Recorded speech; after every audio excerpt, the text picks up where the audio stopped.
वक्त है और ये लेखकों का काम है। ये मनुष्य अपनी मनुष्यता भूल जाए, उसको याद दिलाना, उसके उसके अंतर जगत को खड़ा करना, फिर से उसके सोचने की और महसूस करने की ताकत को जिंदा करना एक तरह से, और उसे ठोस दुनिया में फिर से खड़ा करना, उसकी भूमिका में ये लेखन में ये सामर्थ्य है। और मैं समझता हूँ कि आगे आने वाले वर्षों में कुछ हद तक हरियाणा में ये काम होगा।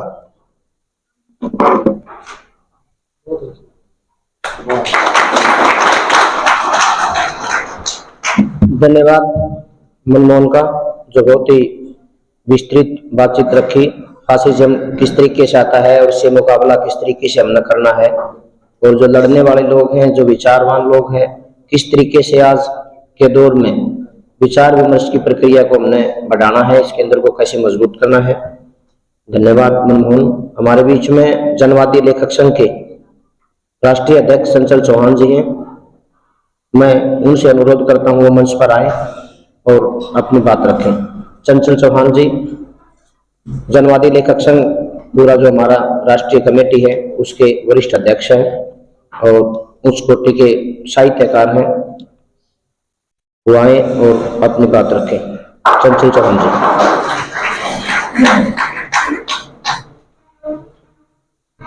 आदरणीय मंच और सभा में बैठे सभी दोस्त, माता है, बहनें,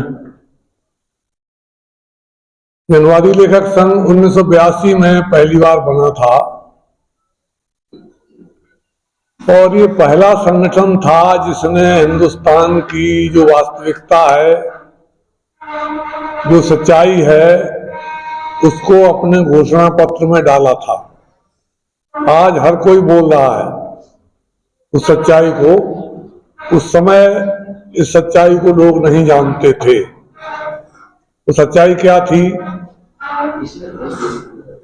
अंग्रेजों के गुलाम थे तो हर एक को मालूम हो गया धीरे धीरे कि भारत गुलाम है और उसे आजाद होना है। तो लेखकों ने भी फिर लिखा आजादी के बारे में, आजादी की इच्छा, ख्वाहिश, हिंदी, उर्दू, तमिल, बंगला, सभी तरह के साहित्य में वो आने लगी। फिर देश आजाद हो गया तो सबको ये मालूम हो गया कि अब हम आजाद हैं, अब गुलाम नहीं हैं। लेकिन दिक्कत ये थी कि ये बहुत कम लोग जान पाए। बड़े बड़े शायर थोड़े से थे जो जान पाए कि एक तरह की गुलामी तो चली गई, लेकिन एक और गुलामी आ गई है। उस गुलामी की पहचान धीरे धीरे जनता को भी होने लगी। कई बरस लग गए। तब अब क्या लड़ाई का मुद्दा है? लड़ाई तो चलती रहती है, समाज आगे तभी बढ़ता है। बिना संघर्ष के समाज आगे नहीं बढ़ेगा। इस समय कोशिश यही हो रही है कि समाज आगे न बढ़े और संघर्ष न होने दिए जाएं। अगर किसान संघर्ष करता है तो सुनो ही मत, जब बता दो कि वो आतंकवादी है। वो ऐसे ही हैं जिन्हें काम धंधा नहीं है, वो आंदोलन जीवी हैं, तो इसलिए कोई आंदोलन न करे तो सुनो मत। अगर सुनोगे संघर्ष से आगे बढ़ेंगे, चेतना आगे बढ़ेगी, समाज आगे बढ़ेगा, सभ्यता और संस्कृति भी आगे बढ़ेगी। बिना संघर्ष के नहीं बढ़ती। तो हमने क्या 1982 में बताया नया, जो और लोग नहीं बता पा रहे थे? हमने ये बताया कि अब भारत में संविधान में दी गई जो शक्तियां हैं, जिनको हम जनवादी अधिकार कहते हैं, उन जनवादी अधिकारों के लिए खतरा है। ये लाइन हम लोगों ने लिखी। क्योंकि इमरजेंसी लग चुकी थी पहले। कोई भी पार्टी होती उस समय जो हालात थे उसमें इंदिरा गांधी होती या उसमें लाल बहादुर शास्त्री होते या उस समय अटल बिहारी वाजपेयी होते, कोई भी होता, समाज में उस समय जो लोग राज्य कर रहे थे, बड़े पूंजीपति और बड़े सामंत, वो उनके द्वारा लगवाई ही जाती, क्योंकि कंगाल हो रहा था देश, मुश्किल थी। बांग्लादेश की लड़ाई लड़ी थी तो उसमें और कंगाल हो गया, फिर उसमें सेस लगा दिया एक हर एक के ऊपर, तो बहुत ही हलचल थी समाज में। उसी दौर से निकल करके हम लोगों को यह अनुभव हुआ कि अब भारत में जनवादी अधिकारों के लिए खतरा पैदा हो गया है। अब वो खतरा बढ़ता ही जा रहा है। इस समय वो बहुत ज्यादा बढ़ गया है, क्योंकि सत्ता ऐसे तत्वों के हाथ में आ गई है जिनका संविधान में विश्वास ही नहीं है। जब संविधान में विश्वास ही नहीं है तो फिर उसकी ऐसी तैसी करते रहो। तो स्थिति ये आ गई है, ऐसे समय में हम जी रहे हैं, और इसको और खराब बनाने में एक ताकत है जिसके बारे में जानते ही नहीं हम। बड़े बड़े पढ़े लिखे पीएचडी डीलिट वो भी नहीं जानते वो ताकत कौन है। उस ताकत को कहते हैं अंतरराष्ट्रीय वित्तीय पूंजी। वर्ल्ड बैंक, विश्व बैंक जिसे कहते हैं, IMF, WTO,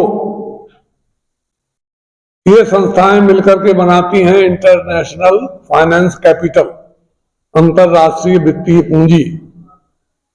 इससे इतना ज्यादा कर्जा ले रखा है, 2014 में जितना कर्जा लदा हुआ था हमारे ऊपर, उससे 3 या 4 गुना कर्जा आज हो गया है।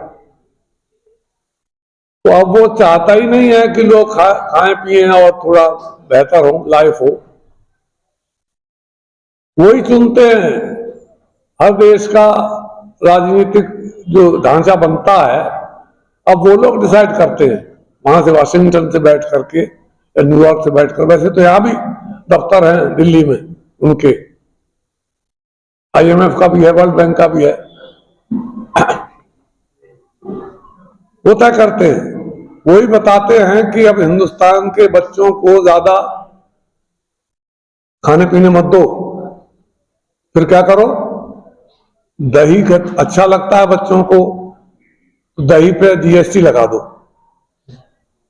तो दही पे GST लगा दिया। उन्होंने कहा हिंदुस्तान में महिलाएं बहुत बोलती हैं, तो उन्होंने कहा ऐसा करो कि उनके खाते में 1000 रुपया कुछ ऐसा डाल दो, या वादा कर दो कि डालेंगे। तो वो बहना या सहेली कुछ ऐसा नाम डाल करके कि उनके अकाउंट में पहुंच जाएंगे।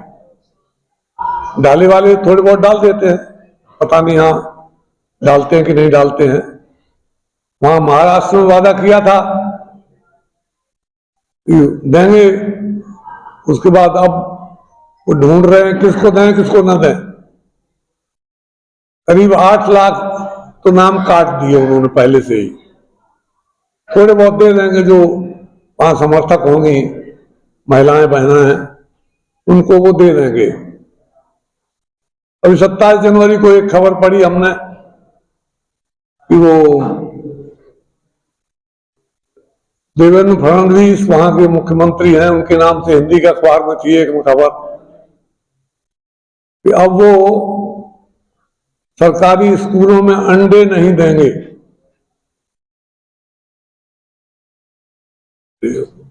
अब इसमें सांप्रदायिक नजरिया उनका काम कर रहा था। माइनॉरिटीज के बच्चे खा लेते हैं अंडे, और जो महाराष्ट्रियन ब्राह्मण है वो नहीं खाते हैं। तो उन्हें लगा कि ये बच्चे थोड़े ज्यादा ज़हीन हो जाते हैं, पढ़ने में अच्छे रहते हैं, इनका दिमाग अच्छा हो जाता है, तो अंडे बंद कर दो। अभी कल के अखबार में आया है कि वो बहुत ज्यादा प्रेशर पड़ा लोगों ने हाहाकार किया, तो फिर अब फिर से शुरू कर दिए हैं। अब वो स्कूलों में अंडे देंगे। ये स्थिति है। गुलामों पर बड़ा तगड़ा शिकंजा कसो, इसको कहते हैं फांसीवाद। हर तरह से घेरा जा रहा है। जो भी जितना झूठ बोलो, बोलते रहो, जब मुंह खोलो तो झूठ बोलो, और इतनी बार बोलो कि लोगों को सच लगने लगे। अब इस सब के खिलाफ दुनिया में जहां जहां भी ऐसा हुआ, वहां आवाज उठाई किसने? लेखक ने।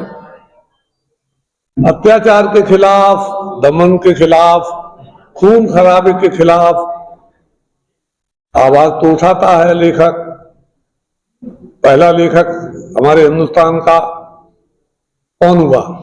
आदि कवि वाल्मीकि। वाल्मीकि ने देखा कि कौन पक्षी होता है, चिड़िया। वो दोनों मियां बीवी आपस में प्यार कर रहे थे। एक बहेलिया आया और उसने उसमें से एक को मार दिया।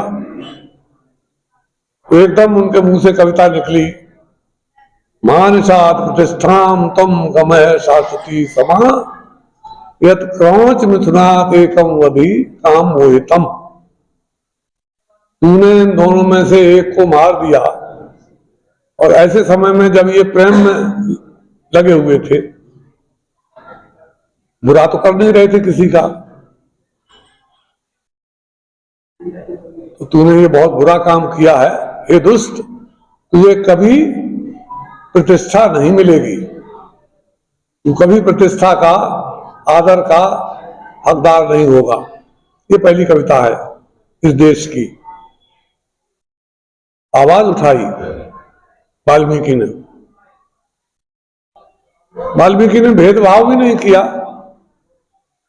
रामायण लिखी उन्होंने, वाल्मीकि रामायण के नाम से जानते हैं। आप अगर पढ़ सकते हैं, मोबाइल पे भी पढ़ सकते हैं, इंटरनेट पे पढ़ सकते हैं, तो अयोध्या कांड का अध्याय, उसको कहते हैं सर्ग नंबर 108 कभी आराम से पढ़िए बैठ करके। वाल्मीकि रामायण का अयोध्या कांड का सर्ग 108 एकदम आज की साइंस की जो बातें हम करते हैं, और अगर वाल्मीकि मिल जाएं तो ये लोग तो FIR करते हैं उन पे, ये क्यों लिख दिया तुमने इसमें। उसमें जाबाली ऋषि को भरत ले जाते हैं साथ में, और कहते हैं कि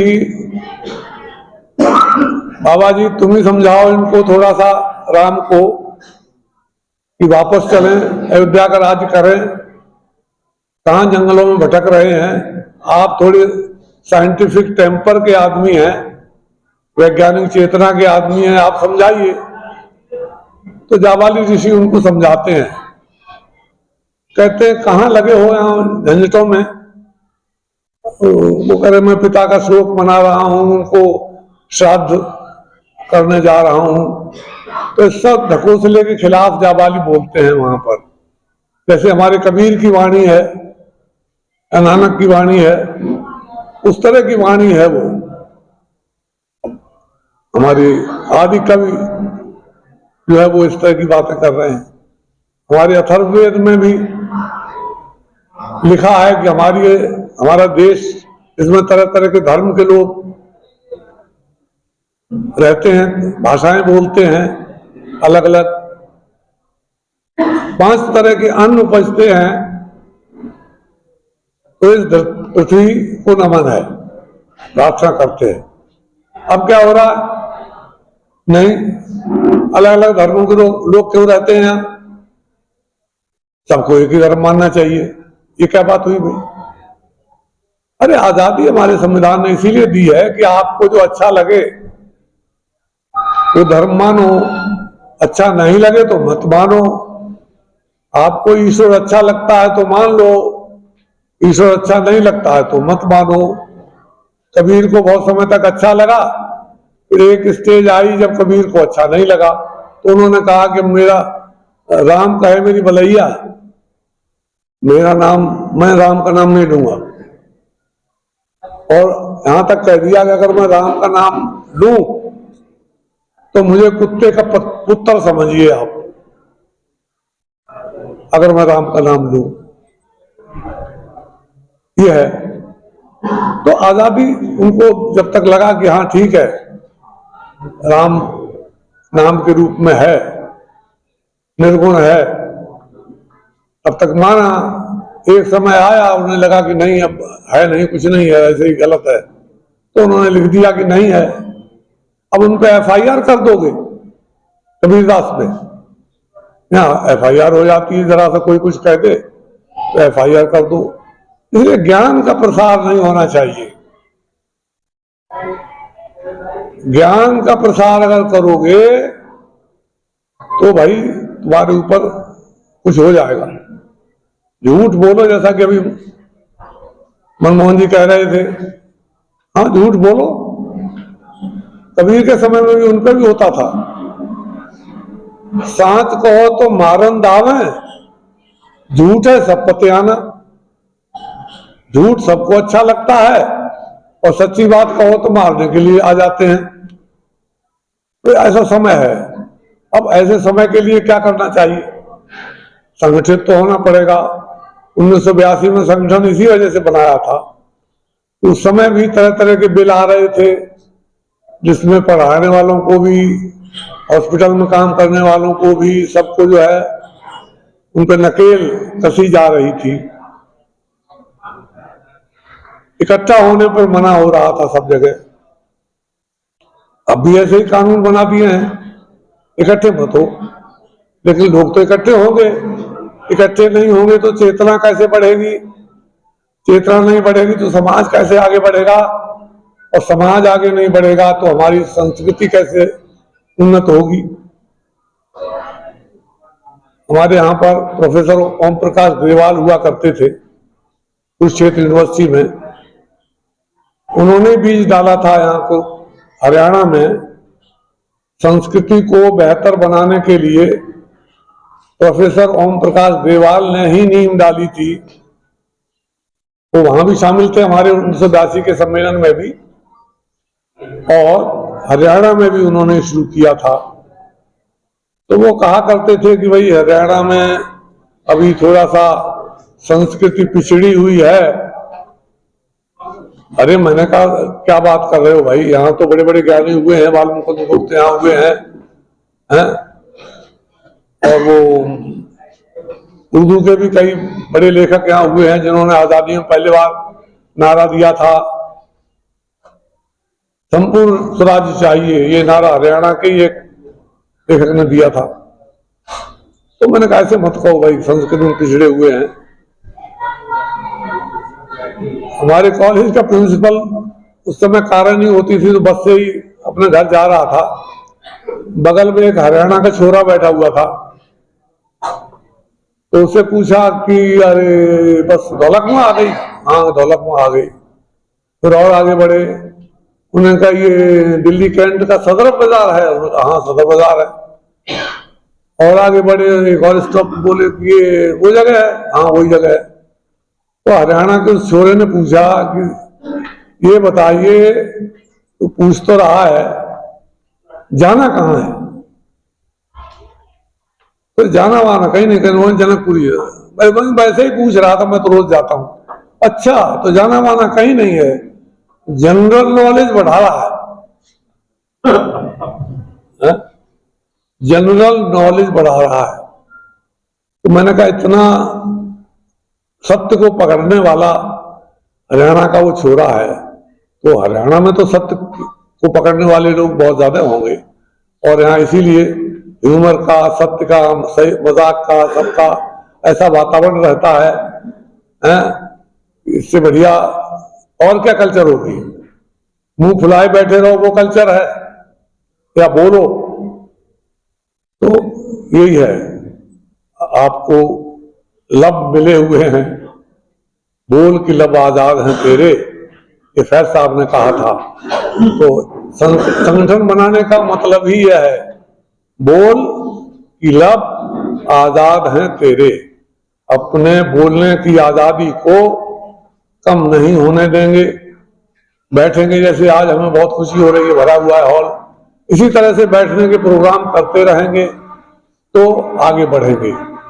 नहीं करेंगे तो सड़ जाएंगे, घर में बैठे रहेंगे तो सड़ जाएंगे। इसलिए इस सक्रियता पर बहुत बहुत बधाई आप सभी साथियों को। ऐसे ही लगातार आगे बढ़ते रहें। पहले 2 साल में एक सम्मेलन हो जाता था, उसी तरह का सम्मेलन होता रहे, कार्यकारिणी की बैठकें होती रहें, परिषद की बैठकें होती रहें, निर्णय लें, फैसले लें। और जैसा कि मनमोहन ने कहा था, कविता अच्छी कैसे लिखी जाए, कहानी अच्छी क्या होती है और विचार अच्छे कैसे होते हैं, वैज्ञानिक चेतना कैसे आगे बढ़ती है, इन तमाम सवालों पर लगातार अगर वर्कशॉप और प्रोग्राम करते रहेंगे तो हरियाणा की इकाई भी हमारी देश की दूसरी इकाइयों की तरह ही आगे बढ़ेगी, ऐसी हमें उम्मीद है।